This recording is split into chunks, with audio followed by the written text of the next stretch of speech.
উনি 2015 সালে দাবি করেছেন আমি আমির হুঁ, আমি আমির। না মানলে তো যাও জাহান্নামে।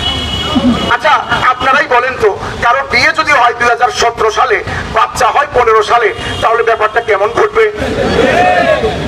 আমরা বলতে চাই ব্যাপারটি তেমনি ঘটলো যে সাদ সাহেবের ইমারতের বিবাহ হলো 17 সালে, অর্থাৎ এটার পরামর্শ হলো 17 সালে, কিন্তু বাচ্চা হয়ে গেছে 15 সালে। কারণ 15 সালে উনি দাবি করছেন উনি আমি। উনিদেরকে গ্রেফতার করা না হবে, আসামিদেরকে আইনের আওতায় আনা না হবে, কাকরাইল মার্কাজ, বিশ্ব ইজতেমার মাঠ সহ সকল কার্যক্রম আইন নিজামের তত্ত্বাবধানে পরিচালিত হওয়াকে রাষ্ট্রীয়ভাবে নিশ্চিত করা না হবে, ততক্ষণ পর্যন্ত আমাদের মুরব্বীদের তত্ত্বাবধানে এই অবস্থান কর্মসূচি চলতে থাকবে ইনশাআল্লাহ। ওলামা একদম চুপ থাকতে পারেন না। যার বক্তব্যের 1টা 2টা 3টা 5টা 10টা 15টা 20টা 40টা 50টা 60 70 80টা নয়, শতাধিক বক্তব্য এ পর্যন্ত হয়ে গেছে। আমার নাম কিফায়েতুল্লাহ আজহারি।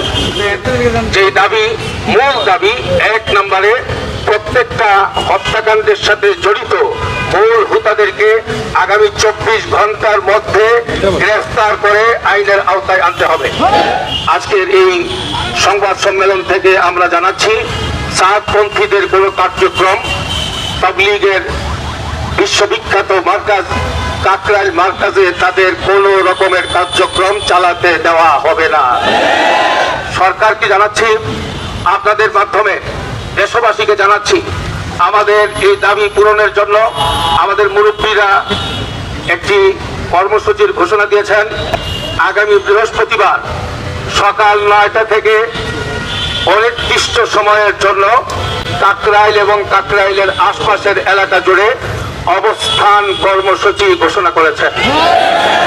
যতক্ষণ পর্যন্ত খুনিদেরকে গ্রেফতার করা না হবে, আসামিদেরকে আইনের আওতায় আনা না হবে এবং কাকরাইল মার্কাজ, বিশ্ব ইজতেমার মাঠ সহ সকল কার্যক্রম শুরাই নিজামের তত্ত্বাবধানে পরিচালিত হওয়াকে রাষ্ট্রীয়ভাবে নিশ্চিত করা না হবে, ততক্ষণ পর্যন্ত আমাদের মুরব্বীদের তত্ত্বাবধানে এই অবস্থান কর্মসূচি চলতে থাকবে ইনশাআল্লাহ।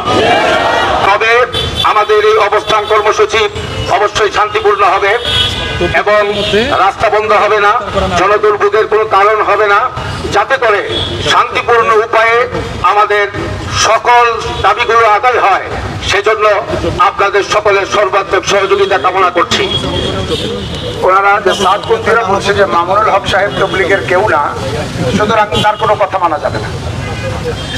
আমি এই ব্যাপারটি বাড়িওয়ালার যে একটি উদাহরণ দিয়েছিলাম আপনাদেরকে বলছি যে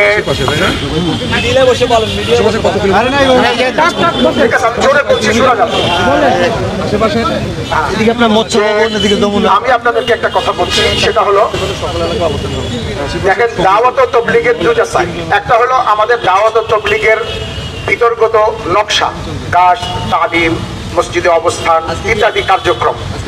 আরেকটি হলো দাওয়াত ও তবলিগের সাথে সম্পৃক্ত শরীয়তের বিধানাবলী, ইসলামী ফিকহ, আইন শাস্ত্রের সাথে সম্পর্কিত। তো আমাদের আভ্যন্তরীণ যে বিষয়, জামাত 3 দিন হবে না 7 দিনের হবে, নিচে অবস্থান করবে না উপরে অবস্থান করবে, তালিম সকালে হবে না বিকালে হবে, এটা তো ডিসাইড করবে দাওয়াত ও তবলিগের মুরব্বীগণ।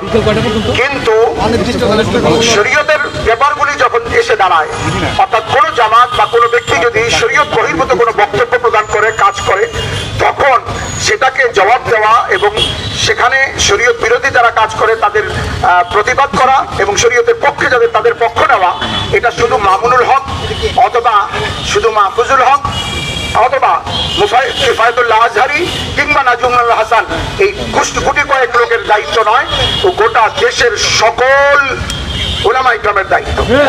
আর তিনি যেহেতু উলামা ইকরামের প্রতিনিধিত্ব করেন, সেই হিসাবে উনি কথা বলেছেন। আচ্ছা, আমার ভাই একটা প্রশ্ন করেছেন যে আমরা আল্লাহর কথা বলি, শান্তির কথা বলি, তাহলে এই বিশৃঙ্খলা কেন এবং এই বিভক্তি কেন? আমার উভয় পক্ষে তো একই, আল্লাহর দিকেই ডাকছি, শান্তির কথাই বলছি। আমি একদম জাস্ট সংক্ষেপে বলবো, তা না হলে এটা বিস্তারিত না বললে আপনারা আসলে অতটা এটা অনুধাবন করতে পারবেন না। তবুও সংক্ষেপে বলি, 3টা কারণে এই বিভক্তি হচ্ছে। মৌলানা সাদ সাহেব প্রথম যে কাজটি করেছেন, এটা তবলিগের ফ্যামিলিগত ব্যাপার, সেটা হলো উনি না, প্রথম ব্যাপার যেটা ছিল সেটা হলো উনি মশওয়ারার বাইরে কাজ করছেন, তখন ওলামা ইকরাম জানতে পারেন নাই, কিছু বলেনও নাই। দ্বিতীয় কাজ, উনি মশওয়ারা মানে পরামর্শ কেন্দ্রিক কাজটা চালানো, উনি তা না করে নিজস্ব ব্যক্তি মতামত মতামতের উপরে একনায়কতন্ত্রের উপরে কাজটা চালিয়েছেন।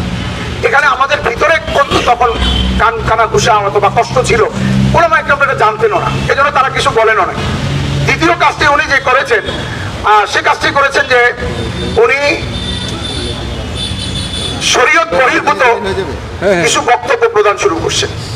না, এটাও তৃতীয় হলো উনি নিজেকে আমির দাবি করছেন। জি, উনি নিজেকে আমির দাবি করছেন। তো এই যে নিজেকে আমির দাবি করলেন, এটার পিছনে একটা ইতিহাস আছে যে উনি আমির হওয়াটা কোনো যুক্তিযুক্ত কোনো পরামর্শ কোথাও হয়নি। আমি এটাও বলে দিই, তারা আপনাদেরকে বলতে পারে যে আমাদের একটা পরামর্শ হয়েছে কবে, 2017 সালে। কিন্তু আমরা আপনাদেরকে বলতে চাই, আপনারা আপনাদের মোবাইলে দেখে নেবেন, ইউটিউবে উনি 2015 সালে দাবি করেছেন আমি আমির হুঁ, আমি আমির।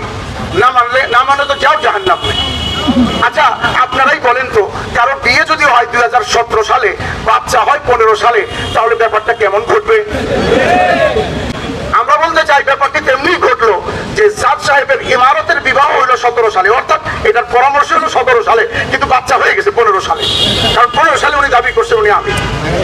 আচ্ছা, তৃতীয়, এই দুইটা ব্যাপার যখন হলো তখন আমাদের ভিতরে কানাঘুষা চলছে, কিন্তু ওলামা একরাম কিছু বলেননি। 3 নম্বর বিষয় যখন আসছে, উনি শরীয়ত এবং জমহুর ওলামা একরামের বিপক্ষে গিয়ে এমন কিছু বক্তব্য প্রদান শুরু করলেন যেখানে ওলামা একরাম চুপ থাকতে পারেন না।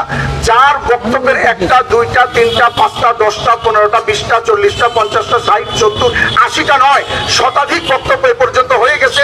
সর্বশেষ লাস্ট রিলিজ করছেন ডিসেম্বর মাসে, এই যখন হামলা চলে তখন তিনি ভারতের একটা স্থানে কথা বলেছেন যে একমাত্র তবলিগের মধ্যে খরচ করা ছাড়া অন্য কোথাও খরচ করা সুন্নতের খেলাফ। এটা লাস্ট রিলিজ হয়েছে ওনার। এই 3টা বক্তব্যের কারণে ওলামা ইকরাম বলছেন যদি ওনার এই বিরোধিতা করা না হয় তাহলে আমরা আল্লাহ পাকের আদালতে আমরা দোষী সাব্যস্ত হব।